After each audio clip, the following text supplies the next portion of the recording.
The Russian Civil War, the two sides of the Civil War from 1918 to 1921 are the red and the white. The Reds, the Bolsheviks, led by Trotsky and Lenin, and the Whites, the ones who supported the traditional conservative government of the Tsar. These are also going to be the bourgeois. So think the workers, the Reds, versus the rich, the Whites.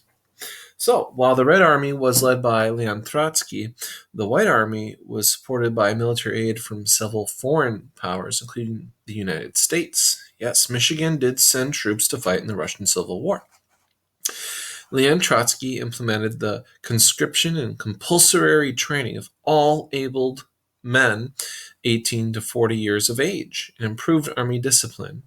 So he just drafted everybody and forced them to fight. By 1920, 5 million men served in the Red Army, including soldiers who had fought previously for the Tsar. The Tsar's family were transported by train to Siberia, remember where Lenin was imprisoned, and the royal family was held there for several months until the night, July 16th, 1918, when they were executed. This is a picture of the royal family. Well, let's look at this image. How does the royal family express its wealth and elegance in this image? We can see they're quite young. What are they? Well, let's see what they're wearing. Well, we see that the girls have nice, elegant gowns and sashes, carefully dressed hair. The military dress of the young crown prince. He seems kind of fancy-pantsy there too, really bourgeois. Not very proletariat family here. The customs of royalty conflict with the ideas of communism because royalty, well, they just inherit power and wealth. They just get it by being in that family. Communists believe that power and wealth should be shared equally. Everyone needs to be equal, regardless of their social background, if you're royalty or not. So you can see these people in this picture are far from equal, judging by the way they're dressed.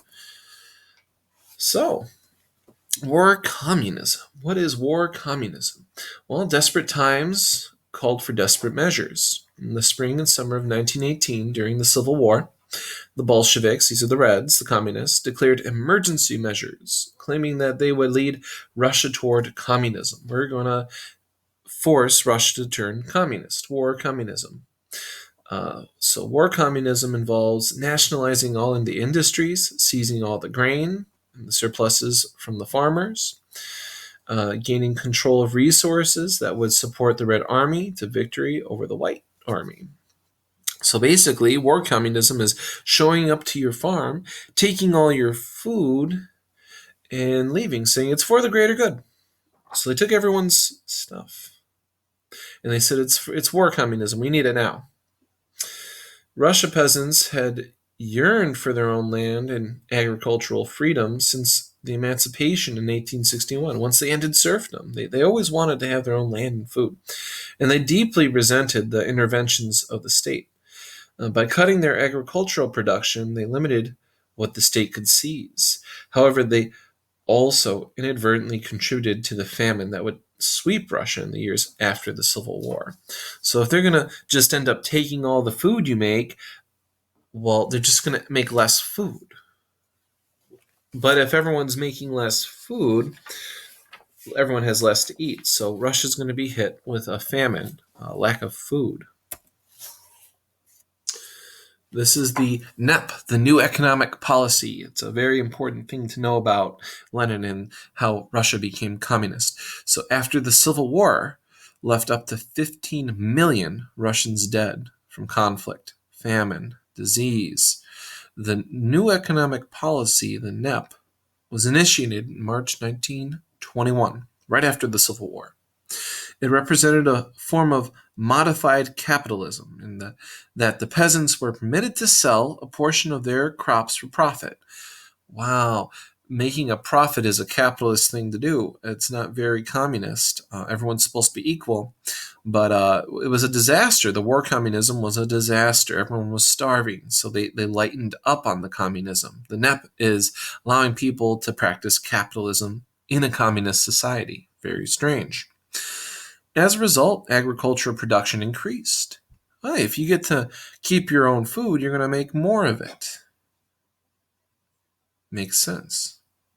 That's capitalism. You earn profit for your work. And Russia began to recover from the years of famine that had followed the Civil War. The government also allowed small-scale manufacturing to function on a private basis. Though controversial due to its capitalist elements, the NEP, New Economic Policy, did assist with economic recovery in post-Civil War Russia. So to fix all the problems of communism, they introduced a little bit of capitalism, free market, private ownership, private farms, selling things for yourself and not for everyone. The NEP. Notice the plentiful supply of crops in the farmers' stands and the simple dress of the people shopping at this market. In what way did the NEP economic policy encourage farmers to increase food production? Well, it permitted them to control and sell their own surplus agricultural products. What they weren't eating, they could sell and make a profit. So look at how well this turned out. Look at the markets. They're full. There's lots of people. Everyone's buying food after a long time of having no food, of famine. Creation of the USSR. The Declaration of Rights asserted the equality and sovereignty of the peoples of Russia. It declared the right to self-determination, the abolition of special privileges, restrictions on non-Russian nationalities, and freedom for minorities. In 1917 and 1918, while Russia was embroiled in civil war, a handful of republics acted on the principles put forth in the Declaration and declared their independence. The whites rejected their claims. Remember, the bourgeois was the whites fighting the reds, the communists. So the whites rejected the claims, while the Bolsheviks and the Red Army supported them, but only in theory. After the war, the Bolsheviks, the Reds, the communists, they reconquered regions that had attempted to become independent. So during the Civil War, they pretended to support everyone doing their own thing, self-determination. You be your own republic, and we'll worry about our war. Well, at the end, they ended up taking everything.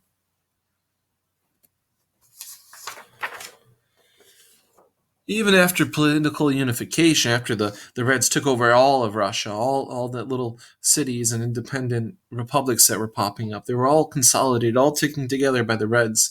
And after they politically unified through force, the republics of the USSR remained extraordinarily diverse in culture, language, religion, nationality. It's a very big place to rule. So, which republic was the largest here? It's very hard to see, but it was the RSFSR. And which republic had the greatest percentage of Russians? Also, the RSFSR. The smallest percentage of Russians living in Russia was in Armenia, way down to the south.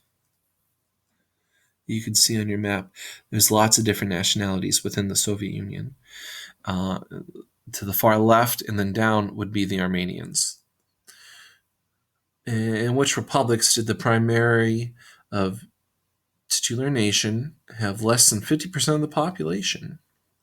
You can see there's Latvia, Kazakh, and Kyrgyz. So a lot of minorities living in this large country. The death of Lenin. He had a couple strokes, and ended up dying very young, and right after they won the war too. Lenin's health, it declined significantly beginning in 1922. Remember, the war ends in 1921. He had a series of strokes that left him increasingly debilitated. His health got worse and worse and worse until 1924. He died in January. His body was embalmed and placed on display in Red Square, Moscow. So you can go up and see the guy who just led you through this revolution and won the war. And well, he's dead, but you can see him. And there they are going to see him. As the picture shows, Lenin was revered by thousands of mourners. They all showed up to see him in Red Square, his body, that is. His contributions to Marxist theory are also so significant that today Marxism is frequently referred to as Marxism-Leninism. Communists today still study and comment on Lenin's work. Still an influential thinker. Many people missed him.